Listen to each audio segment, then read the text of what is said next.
Ladies and gentlemen, this is David Mirikitani with another episode of Matt Chat. We are brought to you by USA Wrestling, the national governing body for wrestling in the United States, and by Nike Wrestling. Go to athleteps.com for all of your Nike and USA Wrestling branded gear, kind of like the gear my guest is wearing from Oklahoma State University, Chris Perry. Chris, welcome back. Thank you. Thanks for having me. I'm excited to be here. Yeah, man. Well, I was going to probably talk to whoever how Bedlam went. And then Bedlam was super one-sided, and then it got real fun at the end. So I think Joe Smith is the hero we've all been looking for in life, which is your cousin, right? Joe's your cousin or your nephew? Yeah, he's my cousin. Yeah. Cousin. But we'll get into that. So one of the things that I've always wanted to ask you guys is it seems to me like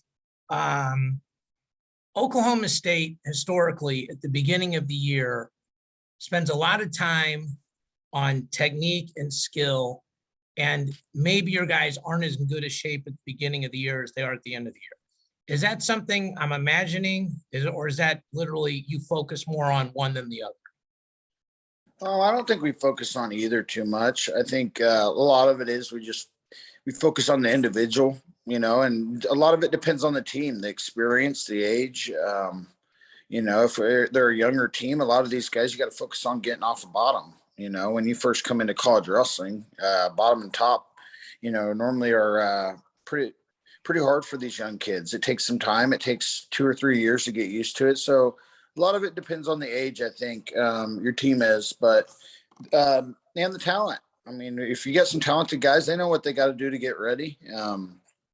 And things like that. But I think a lot of it just depends on the age. Top and bottom's a key.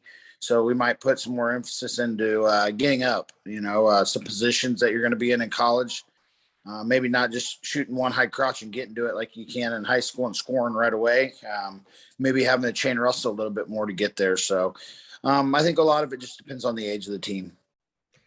So my next question was going to be talking about bottom, but I'm going to come back to that. So you're the point about like the high crotch and chain wrestling. Obviously, you guys are known for having amazing technique from John all the way on down the line with you, Espo, Tyler, Zoe, just you guys are loaded with people that were freaking good at wrestling and probably can still scrap it out really well. How much of it is you guys are teaching chain stuff? Like, hey, I hit a high crotch, you pass the shoulder, you pass over, I'm doing this. Like, how much is it walking through like 4 or 5, 6 transitions or iterations of the situation? We go through a lot of it, honestly. We've just seen it at the highest level. I think to win a national championship, you're going to get put in these situations, and we don't really coach to win certain matches or just one match or end it, at one dual meet. We kind of coach to get our team ready to win 5 in a row at the end, or possibly even, 9 matches to be an All-American. And just the situations they're going to have to be at the end. The best guys will put you there, and you got to be ready to compete through it. And I think that's mostly what we prepare for. We don't really prepare for a certain individual. And I think that's key, just putting them in these situations at the highest level. We've been over to, even positions you'll see at the World Championships. You end up in these situations in the best matches all the time. There's certain positions or tie-ups or, where you got to get in key moments at the Olympic level to the high school level. When there's 30 seconds to go, you'll see guys do certain things. So we just work on those tendencies and continue to get better. Yeah, I've been lucky enough to like do the Big 12 commentary, the Olympic trials, the World Championships in 19. And you're right, like simple thing I thought of like when I was coaching junior college, like you got to be able to get out in 30 seconds, you got to be able to ride 30 seconds. You got to be able to not get taken down in front headlock, when you're in it. You got to score when you're in short offense. But I'm sure you guys are obviously extrapolating on that, and it's much. Those are fairly obvious positions, but probably even more so. Yeah. Go ahead. Oh no, a lot of it is we kind of put these things in with 1 minute to go. How you're going to score? You got to have something else beside that one shot that everybody knows you got, and being able to wrestle through it. So I think that those are important situations for sure. You will get put in those whether you like it or not, whether you're the national champ, whether you beat everybody easy, you're going to get put in them. whether you want to be there or not. Yeah. So we had touched on it earlier about the importance of getting off bottom, and the comment you made about the age or the maturity or the experience of the team, whichever one of those descriptions you want to use, is, I think, obviously super important. You got a Dakota Gear who's really good on top, and probably, I think he's a 6th-year senior now. He probably needs less help on the bottom than maybe a Carter Young. Just picking two kids sort of age-wise that are at the opposite extremes of it. It seems to me like you guys pick down at the beginning of the year, almost the whole season, no matter what, even if it's, like you said, even if it's disadvantageous to you in a specific match. Is that part of the Oklahoma State philosophy? Yeah, I think I'd like to go down as much as possible, almost every time if we have to. Whether the guy's the best in the country on top or not. Obviously, there are guys you better be aware of in the past. But I'd like that challenge. Don't get me wrong. I'm still trying to get my guy to go under him and get out if I believe in it. But there are those guys. There's some guys you just don't go under and you better respect. And I believe in that too. Respect some of these guys on top. There's no way you just turn a blind eye to it and think that you don't let your ego get the better of you. And there are guys like that, but very few that I will turn a cold shoulder to and just say, okay, we're not going. And I believe in our guys on the bottom. I believe in, my strategies and as a coach and our strategies as a coaching staff on getting up. So that's kind of how I see it, but there's a handful that I won't go under. Well, this is going in the Wayback Machine, but I remember when Gelagayev was there for you guys and was at 97 for a year, and like he wrestled Brent Haynes from Missouri, who, Gelagayev is way better on his feet, and the Missouri guys back then especially were good at kind of keeping it close and turning it into matches. But it seemed like you guys were like, well, it's okay, because when we get to nationals, now we know either we're going to pick down on this guy or we know we can't. So we got to get 2 takedowns to win the match, sort of. I know you can take me down, if I take you down and you can get away twice, it's 2-2. Are those some of the specific ones that maybe you guys think about and you learn from? I think true freshmen probably the most. And then guys like Z a little bit, Russians that are never on bottom. I mean, you put any Russian underneath, I don't care who it is. Maybe he's just an average top guy. I mean, you probably don't want to go under there again. But, so I think there's just strategies, tactics a little bit. Mostly freshmen, I would say, that you have to kind of look twice about going underneath at the end and just kind of being aware of, could this match get out of hand here? How do we stay in the match? How do we give ourselves the best chance to win? Yeah, and you guys have a really good team this year. Obviously, it's been interesting. You guys are crushing it on the recruiting front. I'm not going to ask you about anybody that is committed but isn't there or isn't signed or all that stuff. I used to ask this question all the time, like, what do people look for in recruits? And it's always the same answer, like perfect kid with no problems and really high upside. So I want to ask that question. It's kind of like, what are you looking for in a girl? When you're 21, it's pretty simple. So what I would say is this: what are you guys doing so well that's leading to this level of success, both, state-wise, and obviously Oklahoma's got it. It seems like I talked to John years ago when your team was like 80% out of state because the in-state talent, and maybe I'm offending somebody, just wasn't good enough for you guys to win a national title. And that affects things economically, how much you have to offer them in-state and out-of-state tuition and all that other stuff. What do you think is leading to you guys doing so well? Well, in-state now, I mean, that helps. We got about 5 of them, I think, on the starting lineup that are from Oklahoma. So in-state kids are a big deal. We got Carter Young, we got Dayton Fix, we got Dustin Plott, we got Luke Serber, we got there's one more in there, Wyatt Sheet. G feller, there's 6 in-state guys right there. Yeah, and that's important, really important, obviously. But I think the culture, everything's the culture. Since I've been here, obviously when I was in college, we were second, and we had 6 in-state guys too.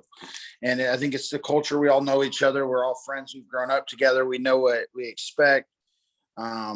and then you got leaders, you got AJ Ferraris, you got guys like that who are winners, and they've won their whole life and they know how to, they train harder than anybody. And, having Dayton Fix and AJ Ferrari in the room who have won at the highest levels. AJ's won nationals and Dayton's won right there at the world level and been right there at NCAA level. So you just have examples. I think that's huge. And you've had guys that have reached that pinnacle of wrestling already at such a young age. It's contagious. So that's where we are really.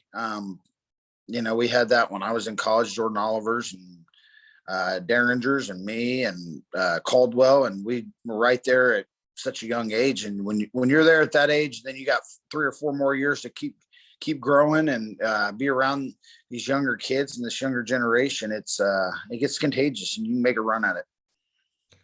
You mentioned those guys that were on your team. And the interesting thing is almost all those guys you mentioned weren't Oklahoma kids, Jordan and Caldwell and Ringer and all those guys, where now a lot of these guys are Oklahoma guys. Either they are, or like the Ferraris have moved there, these guys that are now Oklahoma, going to Stillwater and that kind of stuff. Yeah. So, I remember when I was coaching, John said to me, he's like, it is super important you get the #1 Missouri kid that can't go Division I. We were coaching junior college. And I'm like, what if I don't think he's any good? He's like, doesn't matter. You got to get him just so that nobody else can say they got him. Yeah. And, it made sense, like what most things John says, even if it didn't make sense to you in the moment, it makes sense to you later.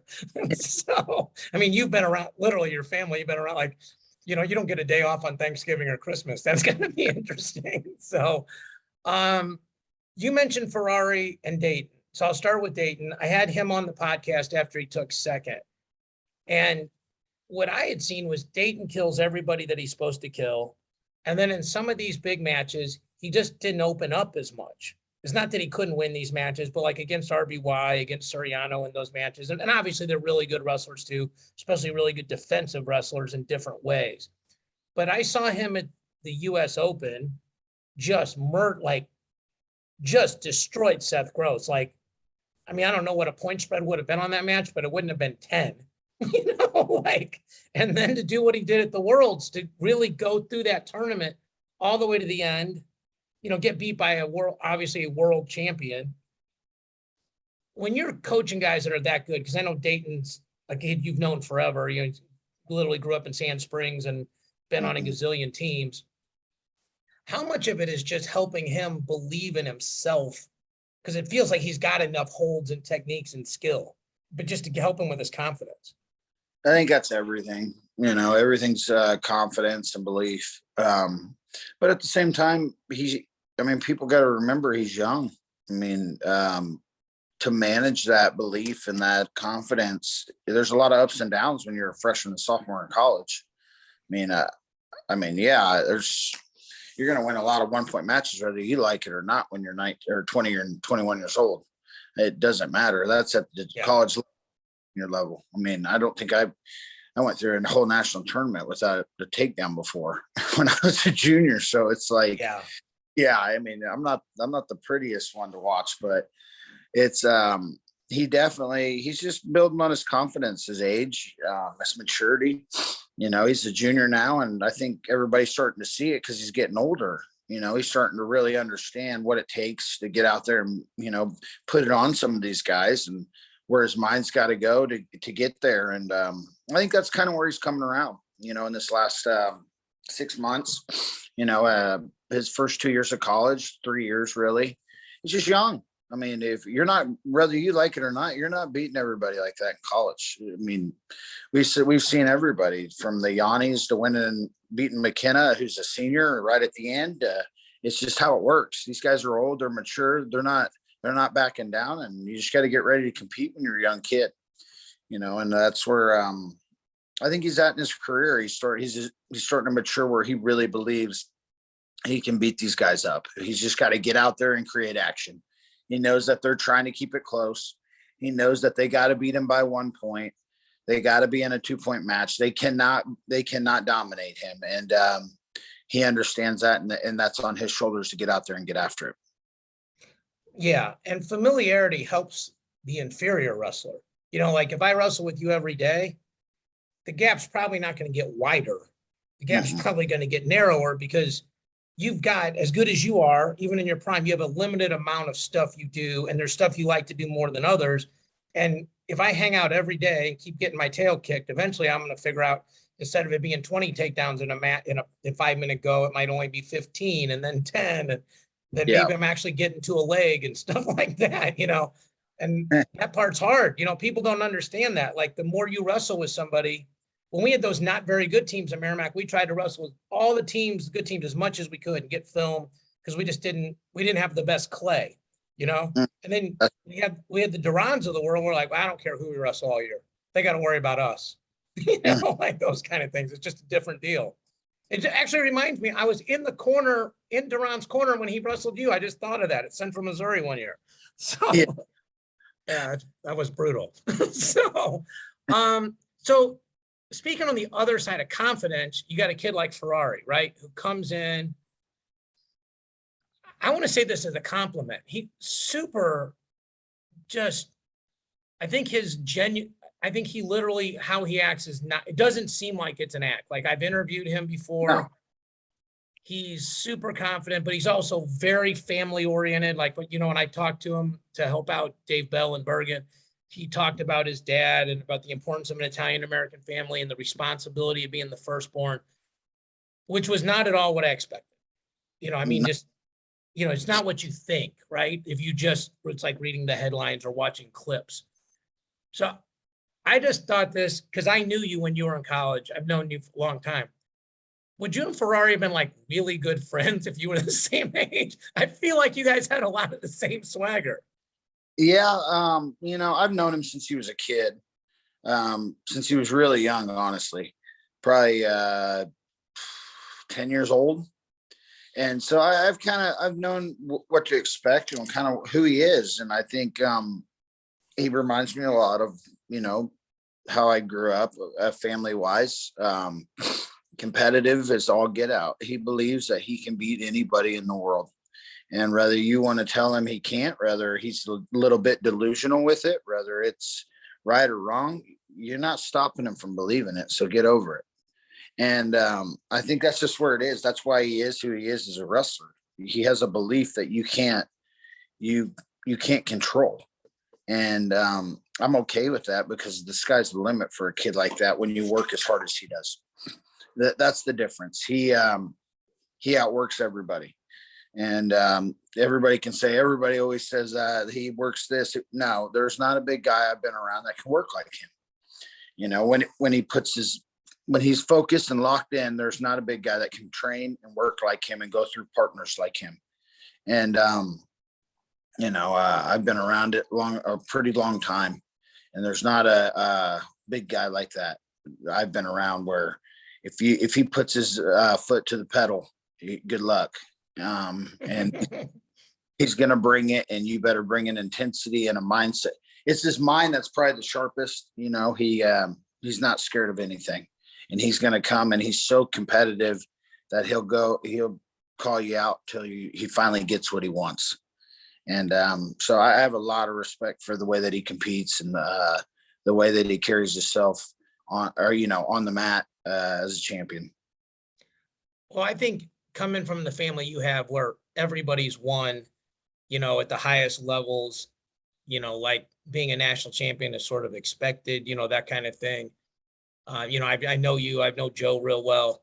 I mean, I think to earn the respect of somebody like yourself, that respect is not, maybe the nice way, it's not easily earned, because you guys have been around the very best.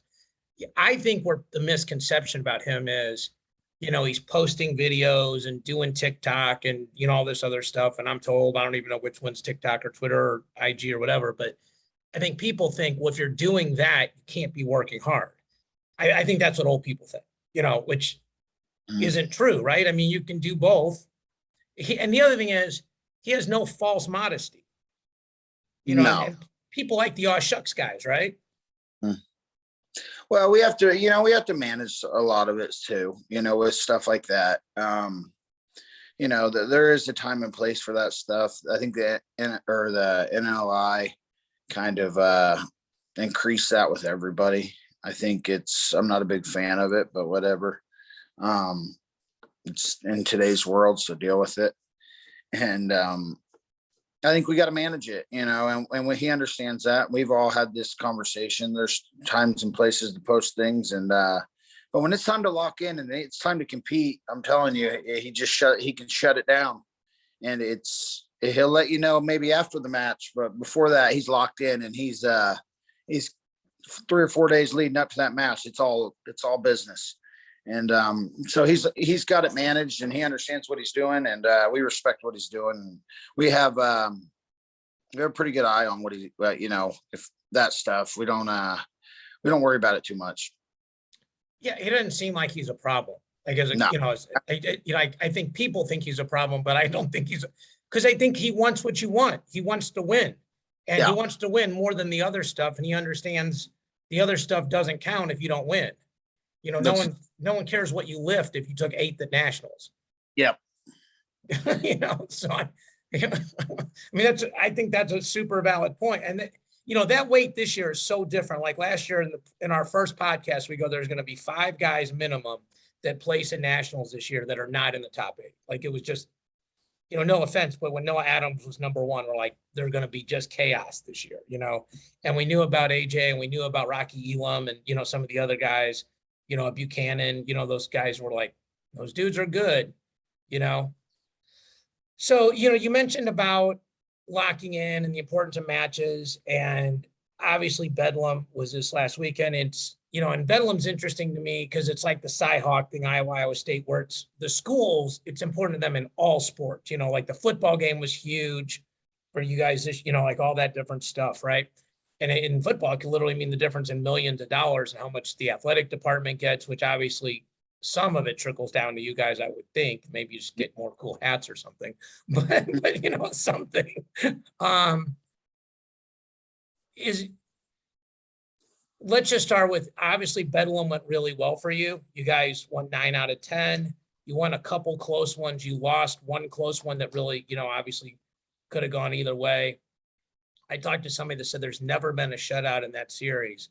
Let me just start with this. Did you guys, like on paper, I was talking to a buddy of mine whose son is going to go to OU. I'm sure you know who I'm talking about. And I'm like, this doesn't look good for OU. Like, just like Woodley's good, but he's against Ferrari, Thomas is good, but he's against Sheets, those kind of things. Like Mitch Moore's out where you guys, are newer in the lineup. If Demas is up, then they're wrestling somebody different at 41, those kind of things. Or maybe Demas on paper is favored against Carter. Did you guys, either as a staff or as a team, talk about the idea that maybe you guys could pitch a shutout? No, not really. We don't worry about things like that. I think, we saw it maybe after I saw a potential shutout after probably those first 2. Those are their 2 big. I think they we drew and they picked 49 for a reason. So I think they thought they could win those first 2, and they had won 74 before, but that was when Plot wasn't healthy, and last year. And now that he's healthy, I knew we were okay there as long as he went out and competed. How I knew he was ready to compete. And then heavyweight, I thought they could win 3. Honestly, that I think they thought they could win those 3 out of the first couple 7. right there. Yeah. I would give them a chance at it. And then maybe they had a freshman at 41, and then maybe take one at 25. I don't know what they were thinking, but I just no, we never think shutout. You just don't know. In a dual meet like that, they got enough talent where you got to respect it. You're not thinking shutout. Right. They've beat us enough times at some of those weights. There's no way you can sit here and say shutout. So yeah, I think definitely after we won 74 and we were heading into 84, 97 heavy, I thought, okay, we win heavyweight, we're going to shut these guys out. So yeah, I was a little disappointed with heavyweight, but we'll get there. We're young. Well, you're young and you're new at heavyweight. We're young and new, and I mean, the 160 pounder as a senior, so we're figuring out heavyweight a little bit. I think we learned not to hit a diving roll and overtime. So I do the junior dual finals, call those, and you guys are always there. I called the match when Serber beat Fidel Mayora, had to beat him, had to tech him with a tech shutout or pin him to win junior duels. Mhm. It was at 160 pounds, and I think that was in either 2018 or 19. Yeah. It was Right. one of the two. I mean, I know it wasn't 100 years ago, you know, Yeah. and he was a junior or a senior. Like, Yeah. so I think that was at 45. no, it was at 160. It was at Okay. 160 because they started at 70 because Platt wrestled Assad. Like, I mean, you know, like in the earlier rounds, because that rotates every round over there. But Yeah. it's crazy. I mean, I just remember because I had to know the stats and stuff. Mhm. So you guys do this a lot. It seems like you get a lot with heavyweights. You don't recruit heavyweights. You recruit guys and turn them into heavyweights. Is that by design because these guys are more skilled? Or is it, I mean, I'm assuming you're recruiting some of these good heavyweights and just not getting them. Is that what's going on? No, I think, well, yeah. I think 97s, you know, some of these kids just grow. They're young when you get them. And, I don't know as much as Z. Z was a little different. He was always big. He was always 220 walking around. And then we cut him 97. Then he just blew up. You Yeah. know, you cut all that weight all year and it's easy to just blow up. You know, Derek White, same thing. He was young. He was a 97 pounder his whole career in college and he was just cutting weight. And, you know, I mean, he was anywhere from, I think all they got to really do is put on 20 pounds and it makes them look like they, you know, now that they're a heavyweight, but they really walk around it. Even Preston Weigel, when he was here, he was 218 pounds walking around soaking wet. You know, in the off season, he's a 97 pounder, made weight easy when we get to working out. But if he wanted to be a heavyweight, we could have bulked him 20 pounds and boom, there it is. I always thought he could be a heavyweight. Yeah. Yeah. Like, So I think a lot of our guys are like that. They're in between.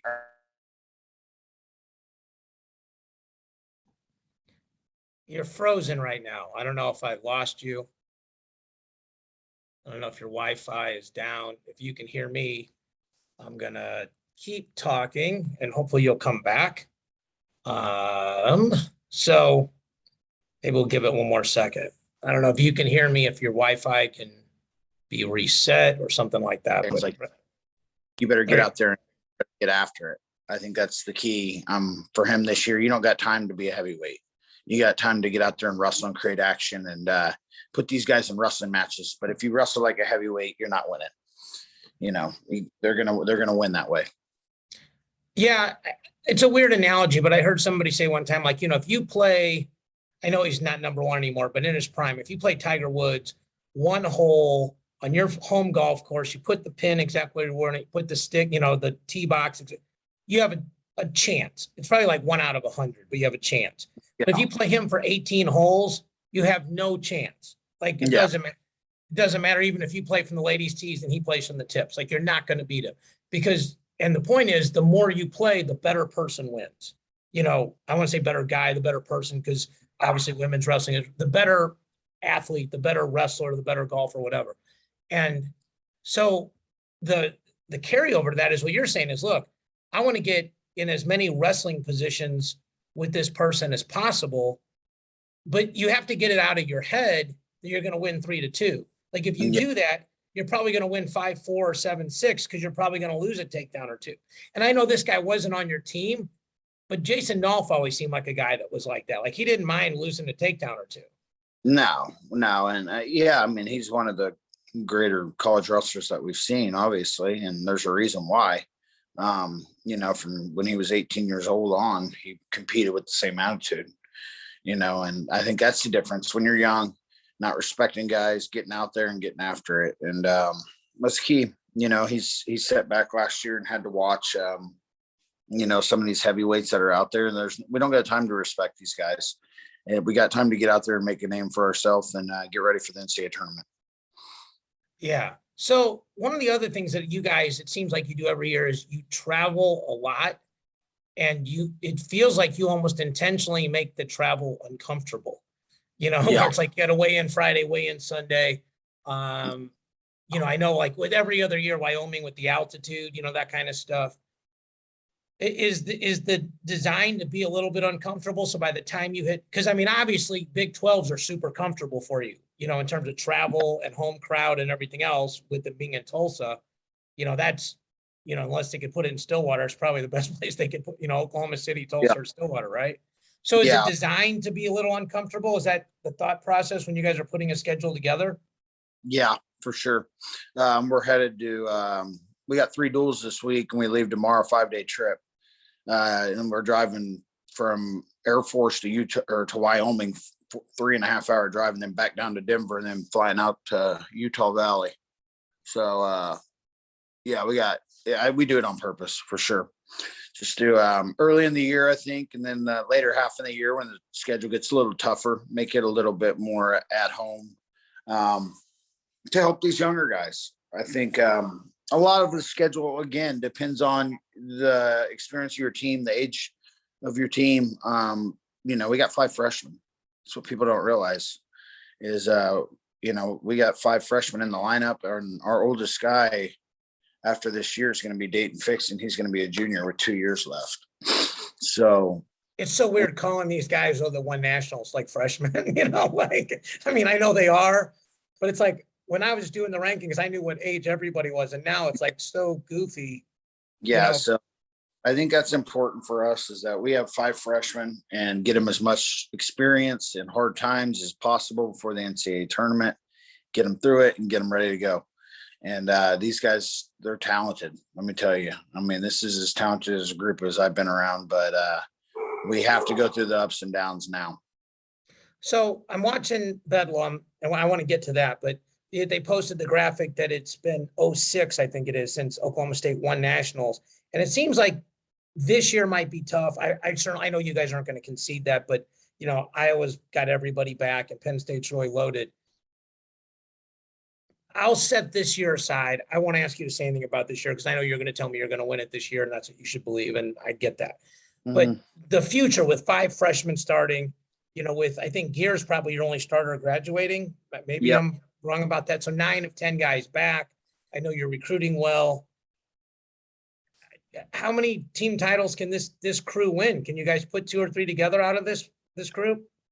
Yeah, I think that was the plan when we got this recruiting class. Honestly, we were high on it from the get-go.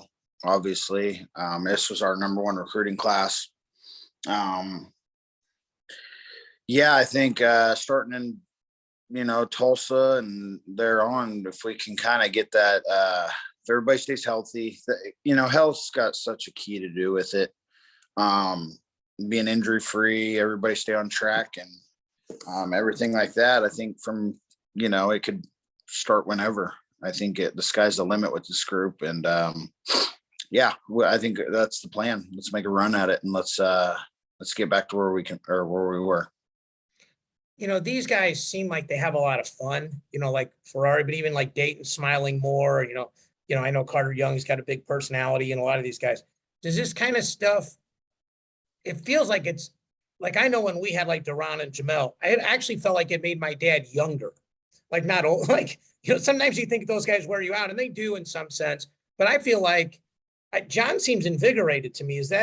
You're around him every day. Does he feel like he's, I know he always brings a lot of energy to work and everything else, but does it seem like he's really enjoying this group of kids? Yeah, I think, you just gotta, this group of kids, they're winners too. When you're coaching, when we're coaching, some winners, it's fun. Yeah. When you're winning, it's always fun. When you're losing, it's fun, but it's not fun. Yeah. So, I think we're just built like that. When we're dominating, we're never satisfied, but when we're winning, it's all wrestling's funner. Yeah. So let's talk about Bedlam, what happened at the end. I think the part that's sort of undeniable is that there was a skirmish and something happened between Ferrari and Heinzelman, and didn't get too far out of hand. And, it didn't look like anybody, like any third parties jumped in and did anything dirty. If anything, like, Joe and some other people kind of cleaned it up before it got too far out of hand. I've seen some posts. This goes back to this summer. Is that right? And can you kind of tell me what your understanding of it is?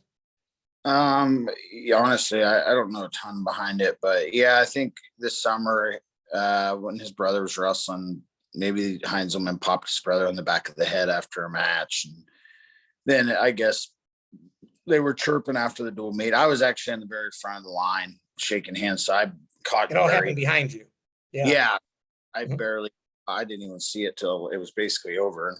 I think it's just chatter, to an Oklahoma kid. And, I think Heinzelman knows Serber and all those guys, and they grew up together. And, Yeah. it's just how it is. I didn't see much behind it, just kind of little skirmish. And luckily, both of them, I think, knew a little better than to hit each other, really hit each other. So, I think they just kind of slapped around and tackled each other, and that was that. It was a Move on. baseball fight. Yeah. I think they both knew that there was more consequences to it if they wanted to, just I think it was what it was. And luckily, there was no punches thrown. Yeah, because it sort of takes the punishment out of your hands as a coaching staff if they do stuff super public that the public would think is unforgivable, because then you got to take action you might not even want to.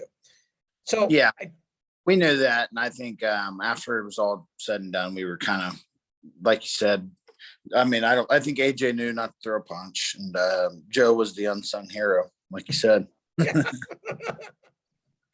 So I'm going to be there in February. I'm super excited about this thing you guys are doing at Texas Rangers Field. I actually blew it. I was talking to Caldwell the night you guys got Carter Young. I just texted him. We started talking. And then he told me about this other thing. I said it on our podcast and they deleted it because we weren't supposed to announce it. Globe Field had to be the one to announce it. So there was one podcast that was 15 minutes shorter than everybody else. Gary Abbott calls me and says, "Hey, nice job getting the story. Terrible jobs telling everybody ahead of time." now that it's out,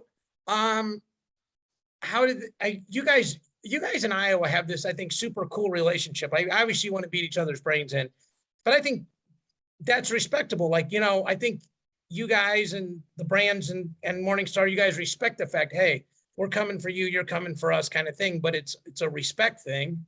And you make these, when you guys went up there and wrestled at Kinnick, and now you're coming and doing it here. How did that all come together? And I know you've seen everything, so maybe you're not excited, but is this something that is on your calendar? This is going to be kind of cool, especially with the US-Iran meet at the same time? Yeah, 100%. I think it's a lot of it's about growing wrestling. I think both those coaches and both our programs, with the women's and all this stuff, that we worry about growing wrestling too. It's not about just winning. Yeah, obviously we want to win. It's an important thing, but there's a bigger picture, and it's about the future of wrestling and growing wrestling. Whether it's women's wrestling, whether it's what's best for the fans, it's not always about what's best for Iowa or what's best for Oklahoma State. It's what's best for wrestling. And that's what comes first, I think, when it comes to these programs and getting after it. And we think about that. And I think that's important. I think that's why both these programs are still around, and they've been around for so long, is that we worry about how to grow wrestling and what's best for it. So speaking of growing wrestling, I think there's two parts to it that pop into mind for me. One, doing it in Texas where there's not college wrestling right now, but high school wrestling is on the rise, and girls high school wrestling is really good there.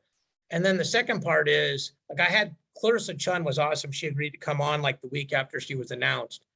Do you feel like Oklahoma State's going to start a women's program soon? I mean, do you feel like that's coming? Yep. Yeah. I don't have a date for you, but yep. Yeah, that's awesome though, right? I mean, it validates the whole, obviously Presbyterian and some of these other schools were the first ones to do it. And we should always give those schools credit, especially those administrations, because that's probably a money break evener at best in the beginning. But when the Iowas and Oklahoma States, the Power 5 conferences, and a bad year for you guys is 10th at nationals, so perennially top 10 schools are adding women's wrestling. That's significant. And I know you guys have coached a lot of females, like Jakara. Wasn't Jakara there with you guys for a while? And I mean, Oh. I have to imagine you have a ton of people just passing through the RTC just based on the quality of kids you have in the room, right? Yeah. Jakara's actually here now training for a couple of weeks. Yeah, I ran into Jakara, Tamira Mensah-Stock, and Derek Fix at the PFL finale in Florida. And I actually saw Derek yesterday. I'm in Vegas. I'm walking out of Extreme Couture and he's walking in. I'm like, this dude is everywhere. That's what he said to me. He's like, you're everywhere. I'm like, what are you doing, man? So, I know you can't talk about high school kids a lot, but I want to just publicly say we ran Missouri Border Brawl this year. I had COVID, so for about a month I couldn't do anything, which was terrible. And we talked to Ethan Kyle and talked to Zoe, and 5 of the Stillwater kids came down and wrestled in the meet. Sam, JJ, Angelo, Stone, and Ladarian, or yeah, I think you guys call him D. And Ladarian's the first kid to win Ironman as an unseeded wrestler. So I know you guys can't say anything about it. I won't ask you to, but I just want to, tied to all this, Ethan Kyle's a former St. Louis, St. Charles guy, and obviously a former Cowboy. It was great that those guys came in and, that all they wanted was a picture with Randy, like all the Cowboys together at the end, which was pretty cool. So, you guys, we're recording this on the 15th, so it's right before Christmas. You guys have always been like family to me, your mom and your dad. And somebody did, I will say this, I was at Border Brawl and a guy goes, did you do a clinic with Mark Perry in 1989? I said, yes, I was his drill dummy. He goes, he abused you. I said, that is also true. I said, I was sore for 3 days and I thought we were just drilling. So, I'm like, that's why Chris and Mark are so tough, because that's what they grew up with, right? Like, yeah, right in the living room. Yeah, at least I was allowed to fall on a mat. I was 18. I was too scared to say anything back to him. But your family's always been super kind to me. I appreciate you jumping on. I know you guys got a lot to do traveling. Please say happy holidays to Joe and John and everybody else, and best of luck. And I think I'm going to see you in February at the Mizzou Duel. I'm actually coming back from Kansas City, and I know I'll see you in March when we call the Big 12s. All right, awesome. Thanks so much, Chris. Thank you, everybody, for watching and listening. We'll talk to you all next week. Appreciate it.